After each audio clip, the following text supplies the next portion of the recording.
Pernah nggak sih ngerasa udah kerja keras mati-matian, semua target tercapai, tapi kok ujung-ujungnya malah ngerasa hampa atau bete? Nah, di sini kita bakal bedah bareng-bareng 4 kiat praktis biar sukses yang kita kejar itu bukan cuma dapat tepuk tangan, tapi juga dapat berkah dan bikin hati adem. Oke, kita mulai dari sini dulu ya. Ayat ini tuh bukan buat ngejudge kita loh.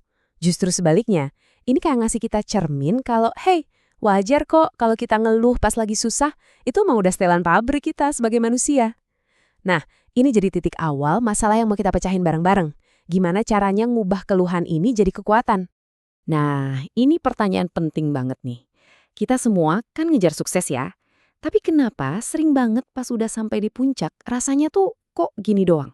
Malah capek, malah ngerasa hampa, atau malah pusing sama tanggung jawab baru.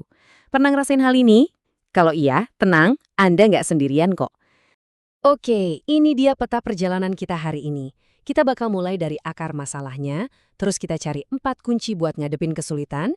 Kita juga bakal ngomongin pentingnya optimisme, cara ngubah kerja jadi ibadah, memahami lagi apa itu rezeki, dan terakhir, gimana sih bentuk sukses yang berkah itu? Yuk kita mulai.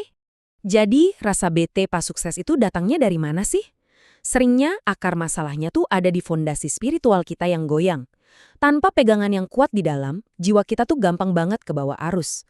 Jadinya, setiap tantangan, mau itu masalah ekonomi atau ekspektasi yang nggak kesampaian, rasanya tuh kayak tembok raksasa yang nggak mungkin dilewatin. Kita jadi gampang ngeluh dan hilang arah. Nah, ini dia nih, sebuah prinsip yang bisa ngubah cara pandang kita total. Coba perhatiin deh kata ma'ah, yang artinya bersama, bukan setelah. Ini beda banget loh. Artinya, kemudahan itu satu paket yang datangnya barengan sama kesulitan. Jadi ini bukan janji kalau kesulitan bakal hilang, tapi jaminan bahwa di dalam kesulitan itu sendiri udah ada benih kemudahannya.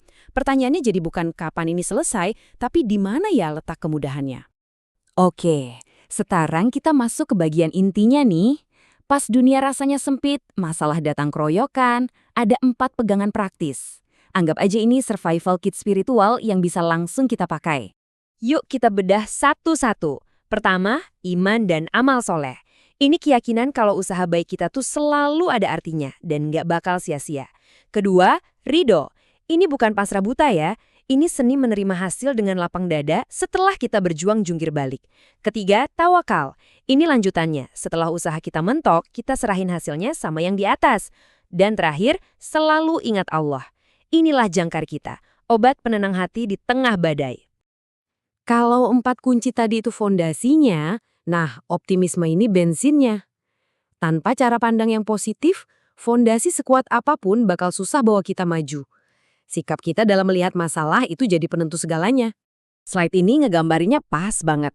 Situasinya bisa sama persis, tapi kacamata yang dipakai beda 180 derajat.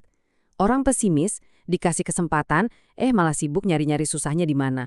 Sebaliknya, orang optimis ngelihat tumpukan masalah, justru disitulah dia nemuin kesempatan buat belajar dan jadi lebih kuat.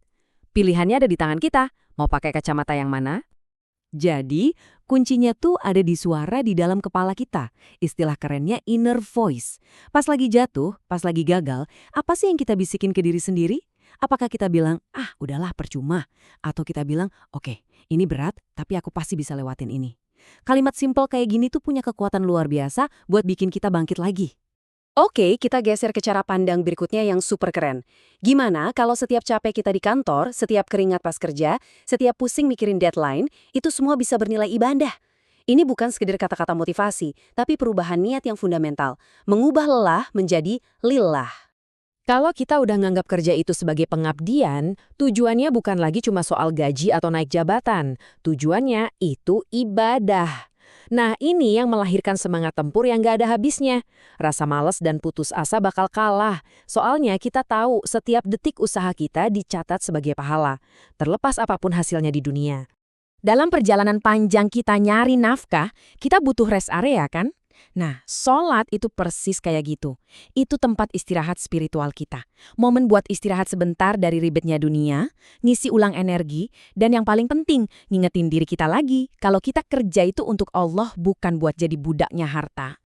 Kita sering banget nih kejebak sama pemikiran sempit kalau rezeki itu ya sama dengan uang, dan sukses itu diukur dari saldo di rekening. Cara pandang kayak gini nih yang bikin kita gampang cemas dan nggak pernah ngerasa cukup. Coba yuk sekarang kita perluas definisi kekayaan kita.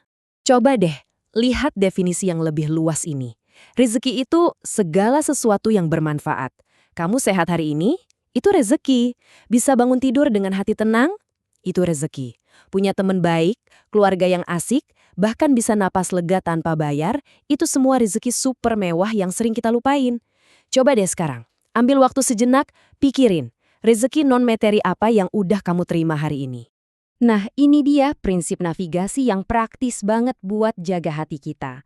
Kalau urusan duniawi, kayak harta atau jabatan, coba deh lihat ke orang yang di bawah kita. Biar apa? Biar kita selalu bersyukur. Tapi kalau urusan akhirat, kayak ibadah dan amal baik, lihatlah ke mereka yang di atas kita. Biar kita semangat jadi lebih baik. Ini resep anti iri dan anti ngeluh yang ampuh banget. Setelah kita ngobrolin semua tadi, yuk kita rangkum. Sebenarnya, kayak gimana sih profil kesuksesan yang nggak bikin bete, tapi justru bawa berkah dan kebahagiaan yang beneran? Ini dia nih, checklistnya. Sukses yang berkah itu, sukses yang bikin kita makin dekat sama Allah, bukan malah ngejauh. Sukses yang bikin kita fokus sama perkembangan diri sendiri, bukan sibuk ngeliatin rumput tetangga. Carinya juga dengan cara yang baik, disyukuri dengan tulus, dan puncaknya, sukses itu jadi manfaat buat orang lain. Ingat, sukses sendirian itu sepi. Sukses bareng-bareng itu abadi.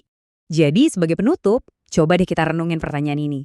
Di tengah sibuknya kita ngejar target dan mimpi, sukses yang seperti apa sih yang sebenarnya lagi kita bangun? Apakah sukses yang cuma kelihatan keren di mata manusia? Atau sukses yang bawa ketenangan di hati dan keberkahan sampai nanti? Jawabannya ada di dalam diri kita masing-masing.